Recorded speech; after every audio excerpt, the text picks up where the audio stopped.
Bem-vindos a mais um pós-jogo aqui no Camisa 12. Muito obrigado a todos vocês que estão sempre ligados aqui no canal. Já sabe qual é nosso ritual. Vai clicando em curtir. Se você não é inscrito ainda, inscreva-se agora. Que gostoso que é disputar a Copa Libertadores da América. Eu estava lembrando aqui que essa geração é muito privilegiada.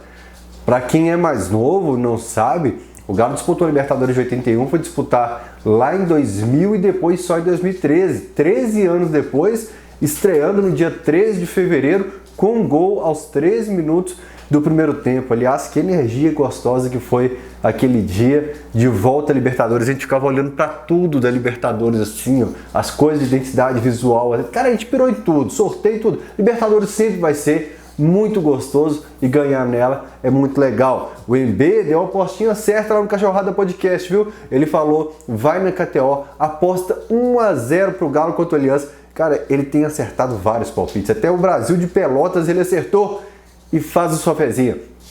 Quem foi na do MB se divertiu na KTO. Mas atenção, a KTO é só para quem tem mais de 18 anos. Se você não tem, fique longe da KTO. E lembrando que a KTO não tem aplicativo. O link está na descrição do vídeo para você fazer o seu cadastro. E utilize o cupom Fazer o Cadastro Camisa 12 com o numeral 12. Bora falar sobre Galo e Aliança.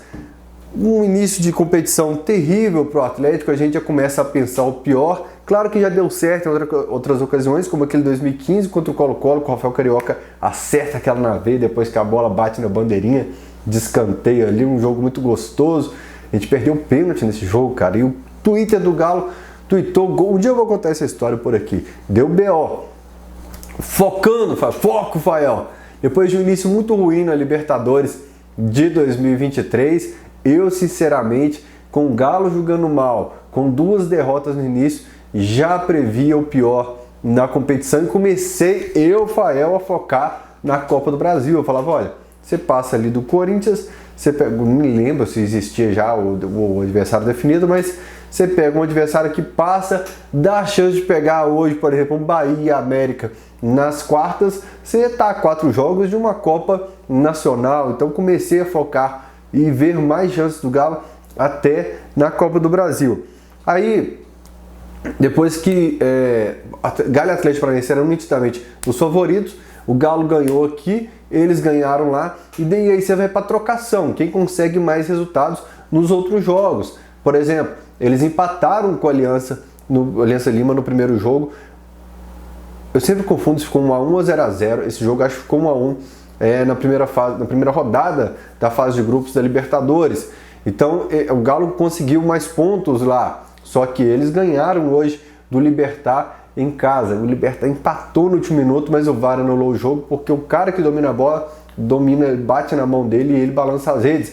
Então por pouco não tropeçou, mas de qualquer jeito eles ganharam, onde o Galo perdeu 3 pontos.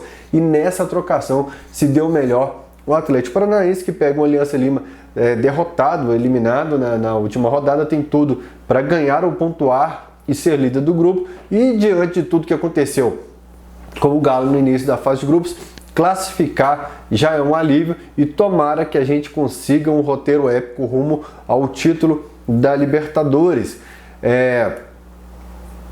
Outro ponto que já era esperado hoje, eu esperava um Galo ainda mais cansado dentro de campo, não pela sequência. Você vai falar, Fael, descansou contra o Corinthians. Nem tanto pela sequência, mas pelo último jogo. Gente, nós tivemos um clássico em Uberlândia no sábado e hoje a gente já estava num jogo valendo classificação pela Libertadores no Peru. Nós que estamos sentados na cadeira em casa é muito mais tranquilo. O cansaço físico e mental, o tempo de estudar o adversário, entre outras questões, faz diferença demais no futebol. O Aliança Lima estava descansado, poupou todo o time, exceto 3 peças, no final de semana. Então eu imaginava uma disparidade física nessa terça-feira. Eu já me preparava para um Galo pregando no início do segundo tempo, no fim do segundo tempo, até o que não aconteceu, viu? E o próximo jogo do Campeonato Brasileiro, ele é uma data-chave para o Atlético. Porque é curioso como que todo jogo é chave, é final, é o jogo mais importante do ano. Mas o do Bragantino é de verdade. O Galo está em terceiro no Campeonato Brasileiro. E depois do Bragantino a gente vai ter uma pausazinha, um descansozinho maior no calendário. Então é a hora de você descansar o time, acabar um pouco com a questão de desfalques, já que a gente tem tantos desfalques para essa próxima rodada. O Sarabia, o Otávio, o Hulk, Johan, fora a turma do departamento médico, fora quem está voltando e que ainda está sem ritmo. Então esse jogo você para, respira e continua, segue. A vitória vai ser muito importante. Eu sempre dou esse recado lá no final, mas casa cheia, bora lotar o Mineirão. A gente vem de uma vitória no Clássico, não dá tempo de ficar chorando o Corinthians para a vida toda. Ganhamos na Libertadores, então é casa cheia no final de semana. Eu já comprei meu ingresso para essa parte, comprei 2 ingressos para essa parte. Tá meio complicado o site para comprar ingresso, talvez seja falta de costume com o novo sistema. Bora lá então. Eu tô me achando tão sem brilho na cara aqui na imagem. O último eu fiquei muito estourado, então eu acho que esse... Eu vou aumentar meu ISO aqui um pouquinho, galera. Desculpa se ficar pior agora, mas é porque estava me incomodando um pouco a imagem escura. Não sei se vocês estão me vendo legal. Escalação do Atlético. Fux, assim como aconteceu aqui no Independência. E aí não é o Fux de lateral direito, é o Atlético jogando com 3 zagueiros. O Fux até aparece naquele gol perdido pelo Paulinho. Você vê que em alguns lances ele tem qualidade pela posição que atua como zagueiro. Ele tem a qualidade ali, mas é zagueiro. Por mais que o Mariano hoje não esteja batendo, voltando, subindo o tempo todo, o Mariano se aproxima ali para fazer mais uns cruzamentos, né? Vez ou outra pode arriscar uma jogada de linha de fundo, mesmo que poupe um pouco hoje os litros do Top Gear dele. O Sarabia é mais agudo. Então o Fux, o Galo jogou hoje com 3 zagueiros, com um zagueiro que auxilia muito pelo lado direito. É diferente. Mas eu gostei de ver o Fux naquela jogada que ele fala: toma, Paulinho, faz. E eu assisti o jogo dando pause. É até legal que na ESPN, no canal da ESPN, não é diferente do GE. Você vê que no GE é um robô que edita, é um robô que entende os melhores momentos e edita. Até então era assim, não sei se mudou, mas a ESPN botou momentos mais legais nos melhores momentos, inclusive o Arana entrando em campo, algo que certamente o robozinho do GE não colocaria. Mas voltando ao lance, o Paulinho dá o sinal e o Fux coloca na medida para ele, que estava penetrando na área ali, já que eu estou falando de lateral. Então, destacar que, mais uma vez, o Rubens ele faz uma partida segura pelo lado esquerdo. E por que eu estou falando do Rubens e não do Arana? É que vários vídeos aqui do pós-jogo eu falava: Rubens, vamos acertar um cruzamento, mas vocês não imaginam o que eu queria falar aqui no ar. Eu estava muito bravo, muito nervoso com a atuação do Rubens. Certamente, se fosse um cara mais cascudo, um cara mais rodado, eu teria batido e dado muita pancada nele, que peguei leve até nas atuações ruins do Rubens, pela idade, por tudo que envolve o Rubens na lateral esquerda aqui no Atlético, e também o Dodô, que estava tenebroso ali pela posição. Então o Rubens, eu estou destacando ele hoje porque está nesse momento de virada de chave, de um lateral que era candidato para a Copa do Mundo voltar, e é legal ver como que o Rubens conseguiu sair de atuações que eu temia até a escalação dele. Tem um corte do Cachorrada Podcast do Hernani falando isso aqui, da gente falando a gente até temendo a escalação do Rubens em BH, o comportamento da torcida com ele diante das atuações que ele vinha, para um cara que tem tido atuações. E se a gente reclama, por exemplo, como eu vou reclamar hoje, spoiler, do Zarate, em outro jogo a gente reclama do Hulk, em outro jogo a gente reclama do Everson, em outro jogo do Nathan Silva, o Rubens está passando despercebido ali com as suas atuações seguras. Eu estou muito curioso para ver o Arana em alto nível jogando nesse time do Cudê. Como eu conversava com a turma lá na academia hoje, o Patrick e o Paulinho, naturalmente, o Johan, quem está em campo, puxa a marcação muito por dentro. O Paulinho não é um cara que está jogando colado na lateral, apesar dele falar que já jogava assim, que é assim que ele gostava mais de atuar. Ele está ficando muito por dentro, ele puxa a marcação e pode abrir um corredor muito interessante para um jogador que tem as características que o Arana tem. Eu acho que o Atlético pode se aproveitar muito disso, e se a turma for colar lá no corredor do Arana, vai abrir espaço para o Paulinho, assim como acontece quando a turma foca demais no Hulk e deixa o Paulinho livre para finalizar. Tem que acertar o pé, Paulinho. Por mais que tenha 7 gols, dá para facilitar a nossa vida. A gente viu no jogo de hoje o que é aquilo que a gente já previa, que o Arana voltar com muita cautela, voltar no ritmo dele, voltar de repente não dando a mesma quantidade de pique, não dando os mesmos arranques e tal, um Arana mais cauteloso. Vai ser assim, vai ser no tempo dele, ele sentindo depois a cadorzinha que dá aqui, a hora que você começa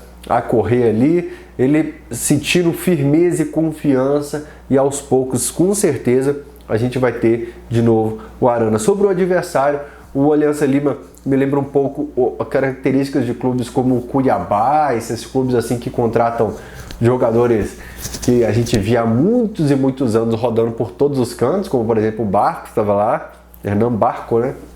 Agora me fugiu se é Barcos ou Barco. Aquele, nossa, eu sou muito ruim para memorizar o nome do jogador, aquele menino peruano que estava lá no São Paulo, no Santos, que é meio maluco também, enfim, mas que de um modo geral é um adversário com certa fragilidade, com certa deficiência técnica, traz 2, 3 nomes que já rodaram por aí, mas a favor do Aliança Cuiabá, do Aliança Lima, tinha a falta de confiança do Galo. A gente falou de confiança do Arana, confiança, a gente fala sempre de confiança do Rubens e tal, numa possibilidade de vaia no Mineirão. Confiança é tudo no futebol. E o Galo vinha crescendo essa confiança, vinha sendo um diferencial de crescimento do Atlético e de repente toma um soco no queixo ali contra o Corinthians, contra o Cruzeiro, mostra zero confiança, termina o jogo com 4 zagueiros, não consegue criar jogada, não consegue ficar com a bola no pé. E era um ponto a favor da Aliança hoje, esse momento de, apesar de resultados positivos, um momento inseguro do Atlético, um protesto na frente da cidade do Galo, do centro de treinamento, e o Aliança Lima poderia, e de certo momento até se aproveitou disso, porque alguns jogadores ainda ficaram muito abaixo, como por exemplo o Zarate.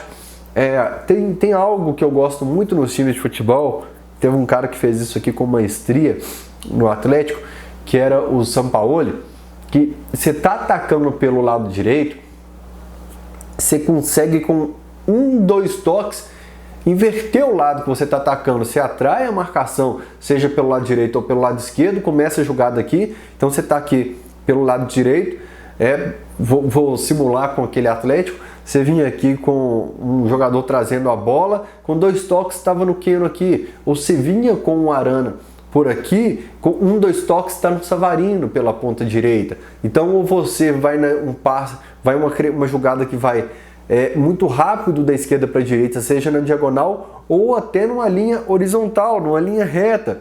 E o Atlético hoje ele faz um V. O que é o V? Ele está do lado esquerdo, ele precisa voltar no Jamerson, no Nathan Silva para conectar o lado direito.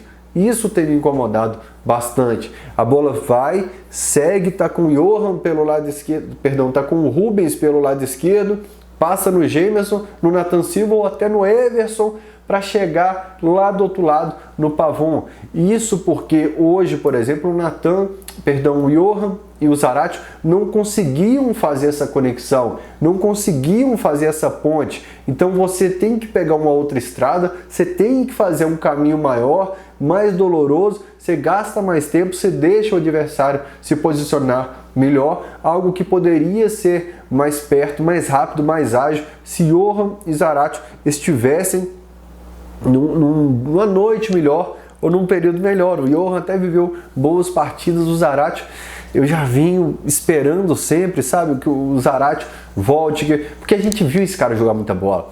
Esse cara em 2021 me fez assim, ficar apaixonado por ele, cara. Eu falei, caramba, como é que pode ser tão inteligente, se posiciona bem, é útil na marcação, aparece com muita eficácia na frente também. Era um motorzinho ali, cara, impressionante como preenchia o meio-campo.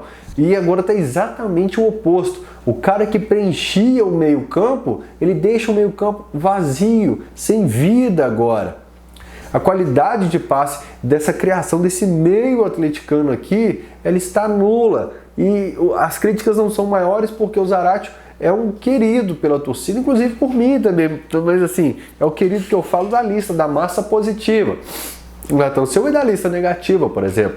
E hoje quase que ele ganha mais pontos e seriam pontos bem dados para isso. O zagueiro não pode errar daquele jeito, fechar o olho porque a bola tá vindo. Aquele é um amadorismo enorme, um erro grotesco, um erro grave, né? Mas existe uma coisa no futebol. A zaga e o gol, eles têm um holofote muito grande neles, e a toma da frente. Então, um Vargas que perde um gol cara a cara com o Palmeiras, você vai lembrar muito daquele lance. O Nathan Silva que erra contra o Palmeiras, você vai lembrar muito dele. Lances que envolvem os meias, os volantes, os meias aqui, eles passam mais despercebidos no futebol. Então, um jogo hoje, por exemplo, em que a zaga atleticana passa em branco, você vai lembrar muito mais de um lance que quase culminou em pênalti a favor do Aliança Lima do que propriamente da partida apagada do Zaratio. Não sei se eu consegui explicar bem, mas, por exemplo, os últimos resultados do Galo, já eu vou fazer um recorte aqui dos resultados. O Nathan Silva agregou muito mais para esse período do Atlético, esse período positivo do Atlético, do que o Zaratio. Mas a popularidade do Zaratio vai ser sempre maior. É que o Nathan Silva, quando erra também, ele erra rude, ele erra grave. E aí pesa a ficha do cara também, né? Quando você vai baixar a capivara do cara ali, aí pesa um pouquinho. Até entendo, mas eu espero que vocês tenham entendido também meu lado, minha explicação aqui. Que o Nathan Silva tem feito boas atuações e agrega muito. Eu vou dar alguns outros dados da defesa aqui já. E o Zaratio jogando mal, a gente precisando de um cara no meio ali que agregue demais. Aliás, indo ao mercado, o Atlético, nesse meio de ano, os caras ficam me mandando fulano do Racing, meia do Racing, que o Botafogo tá indo atrás. Eu falo, irmão, nós não temos dinheiro. Não, então busca. Eu falo, irmão, você não entendeu, nós não temos dinheiro. A gente está vendendo o Nathan Silva, provavelmente vai ser vendido agora. A gente pode vender o Alan aí, né? Acredito que sim. Mas não tem. Por que não tem? Não sei. Vender pro shopping não tem. Não tem. Vou fazer o quê? Mas se for para contratar, o Atlético tinha que contratar um articulador desse meio campo. O Edenilson tem uma função, o Patrick tem outra, o Johan faz um negócio, mas um cara pensante ali, um cara para fazer fluir esse meio campo, para oxigenar, para ter um pouco de neurônio ali naquele meio campo, ainda falta para o Atlético. O Johan é muito batalhador, ou batalha, então, já que eu tô falando de batalhador, me surpreende em alguns lances, positivo ou negativamente, mas até então ele me surpreendeu positivamente diante de algumas atuações que eu tinha visto dele. Vamos falar, que esquece os volantes um pouco. O Edenilson muito abaixo do que a gente investiu, o Patrick muito abaixo do que a gente precisou investir. O Igor Gomes é bom para o elenco, mas o cara no meio campo a gente precisa e precisa demais. O Nathan Silva provavelmente está indo embora. É algo que a gente, quando eu fiz uma leitura de elenco lá atrás, quem é fã de carteirinha do Camisa 12 vai lembrar. Eu falei, se eu fosse para analisar o elenco do Atlético, quem que eu tiraria? O Sacha e o Ademir, por causa de salário, minutos utilizados, ou o Ademir que é uma situação que não deu certo. O Nathan Silva, pela idade, não dá para você negociar o Igor Rabelo voltando de lesão. O Fux nem dá. O Lemos chegou agora. O Hever da idade, não sei se eu já falei dele. Então o Nathan Silva, pelo número de zagueiros, o Nathan Silva seria o cara que iria para o mercado nesse momento, se eu tivesse a oportunidade de negociar. Lembra ou não lembra? Se você lembra, você comenta aqui. E é bom para todo mundo, é bom para ele que vai respirar novos ares, um salário melhor, vai ganhar uma grana legal, é bom para o clube que vai ganhar uma grana e é bom para a torcida que não tem uma relação boa com o Nathan Silva. E isso envolve também a parte boa para o Nathan Silva. Eternamente ele vai ter uma relação de desgaste com a torcida aqui no Atlético. O Atlético precisa de dinheiro, então acho que todas as partes estão querendo essa negociação. Não sou advogado do Nathan Silva, mas eu vejo ele na lista da massa. Repetindo, sei que erra muito, só acho que na lista da massa, quem é fã de carteirinha do Camisa 12 sabe que eu estou falando, que existem tratamentos desiguais, como por exemplo 2022, em que o Júnior Alonso errou demais, fez a gente ser eliminado e nada se falava no dia seguinte sobre o Júnior Alonso. Se ele comete aquele erro contra o Flamengo, por exemplo, ele apanharia demais o Nathan Silva. É um lance que ninguém fala hoje. Aquela eliminação que foi por causa também de um lance do Júnior. Ninguém fala. Fala ou não fala? Não fala. Uma bola rolando. O Hulk começou a distribuir cartão amarelo para o adversário, porque pegava, eles fizeram um rodízio para bater no Hulk. O Hulk era um cara temido por eles, nitidamente isso. E pancada, e eu tuitei lá no Camisa 12. Peguei a senha. Eu nunca abro o Twitter do Camisa 12, é o Jardel que administra lá, administra o Instagram e tal. Do Camisa 12 eu tô numa alergia brava, gente, aqui, esses tec, vocês estão ouvindo? E meu cachorro, eu tava esfregando ele na cara antes do pós-jogo e minha alergia me mata. O que eu tava falando? Aí o Hulk, eu tuitei, arbitragem dos sonhos pro Hulk. Aí ele vai lá e recebe o cartão amarelo. Aí só falei que eu tenho característica de advogado notando. Se você é advogado do Hulk nesse caso, porque na minha opinião não foi o cartão por reclamação, então ele foi lá e deu uma trombada no cara, o juiz já tinha distribuído cartões, como o Simon comentando a arbitragem, assim como o Simon falou lá no comentário da arbitragem, o juiz começou a equilibrar o número de cartões. Então essa eu vou dar uma passada de pano pro Hulk, apesar de ser assustador, que não masca nunca o amarelinho dele. Gol do Galo, que vem numa jogada que a gente usou o veneno, como é que é? O feitiço contra o feiticeiro. Se os times apostam, vem retrancado, vem segurando linhas baixas para apostar em contra-ataque quando enfrenta o Atlético, dessa vez eles precisavam do resultado ou estariam eliminados, eles tiveram que ir para cima e abriram a possibilidade de contra-ataque.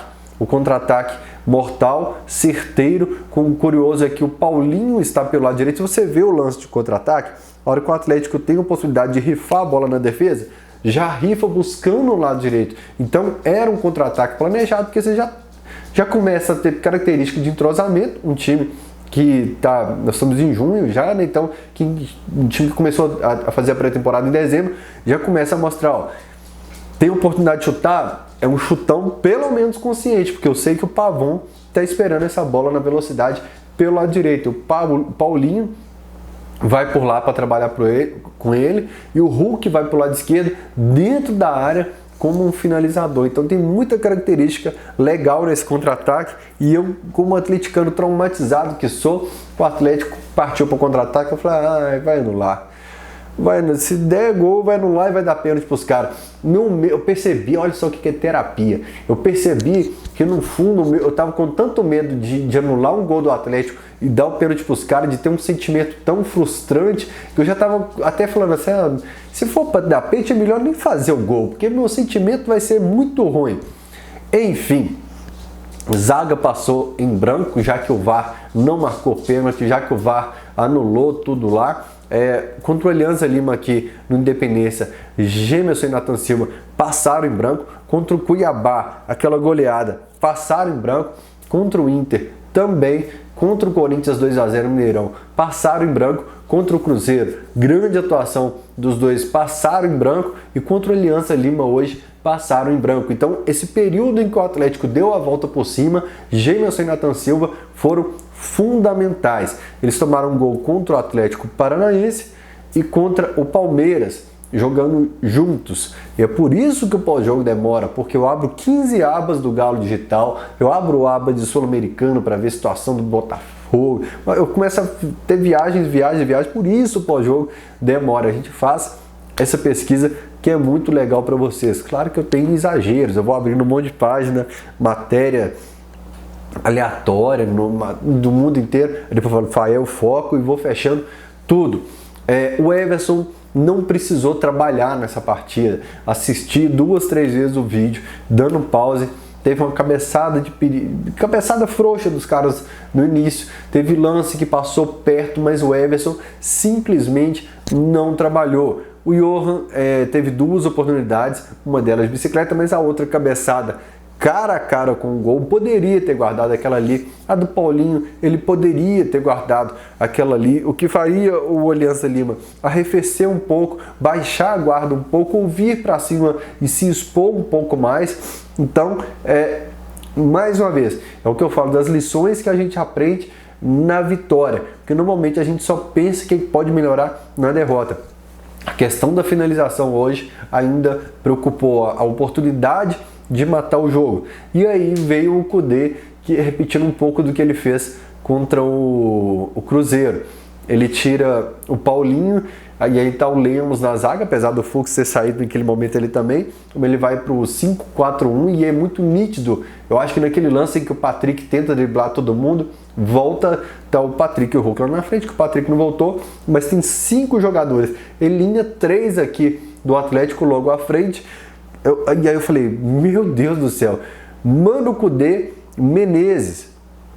Eu acho que nesse período a gente ficou mais preocupado pela atitude do Kudê, preocupado por um empate do adversário, mais pela atitude do Kudê do que pelas chances do adversário.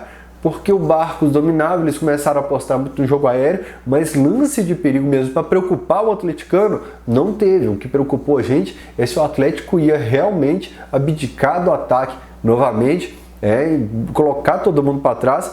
E é realmente até a tática Mano Menezes, cara. Você vai ganhando apertado aqui, apertado ali e vai pelo placar. Aí o Kudê consegue placares interessantes. Tirando aquela derrota do Corinthians, as 2 derrotas dele, na verdade, foram atuações péssimas contra o Corinthians e contra o Botafogo. Foram 3 empates, um deles contra o Palmeiras, que é o principal time da América do Sul hoje, e 9 vitórias, 9 empates, 9 vitórias, 3 empates e 2 derrotas. Eu tô doido pra espirrar. Segurei o espirro para não ficar feio. O chuveirão. Aqui. E esse, já que o Kudê tá com essa característica aqui que tá me causando alergia aqui, ó. Aqui fica assim comigo o dia inteiro, ó. Vamos lá que eu tô acabando. Desculpa, gente, vocês são de casa. O pós-jogo é de casa pra vocês, vocês são de casa aqui. Vamos lá, o Galo pode perder até por um gol pro Libertad. Isso é extremamente perigoso. Meu medo é que o Kudê, nos 90 minutos, faça o que fez contra o Corinthians, o que fez contra o Cruzeiro e o que fez contra o Alianza Lima. Que ele abdique de jogar futebol, que a gente veja cera, bola recuada pro Everson o tempo todo. Então, confiança no Galo, né? Instituição da bandeira na camisa, é uma coisa. Mas as últimas 3 partidas, ter vantagem me faz temer essa partida. Tomara que a gente fique elétrico, que esse período seja para tirar toda a ansiedade, consertar o time, fazer os ajustes necessários. Mas ter vantagem em mãos hoje é uma preocupação. Você quer um outro exemplo? Contra o Brasil de Pelotas, depois de ganhar no Mineirão, a gente quase foi para os pênaltis lá por causa de administrar vantagem. O Kudê gosta de fazer com emoção, abdicando de jogar futebol. Contra o Cruzeiro a gente terminou com 4 zagueiros. Contra o Corinthians a gente administrou uma classificação e estamos fora de uma competição milionária, que seria importante, que se ainda conta bilheteria, se ainda conta outras situações, valorização das suas peças. Hoje, mais uma vez, com a vantagem, recua acho que excessivamente, então que seja lição para esse jogo contra o Libertad, tá certo? Grande abraço para vocês. Clique em curtir, né? Fácil falar esse tempo todo não, com essa sequência de assunto assim. Beijo no coração. Rolou um Cachorrada Podcast com o Tairone aqui ontem. E segunda-feira tem CoinsCap, na terça com Igor Assunção. Valorizem o Cachorrada Podcast, passa lá, assiste um pouquinho, clique em curtir, compartilha nos grupos do Galo que você faz parte, vale para os cortes e vale para o pós-jogo também. Ajuda o Camisa 12, que a gente está completando aí, a gente já completou 14 anos de muito trabalho, a gente faz com muito carinho para você. Beijo no coração, tchau, tchau.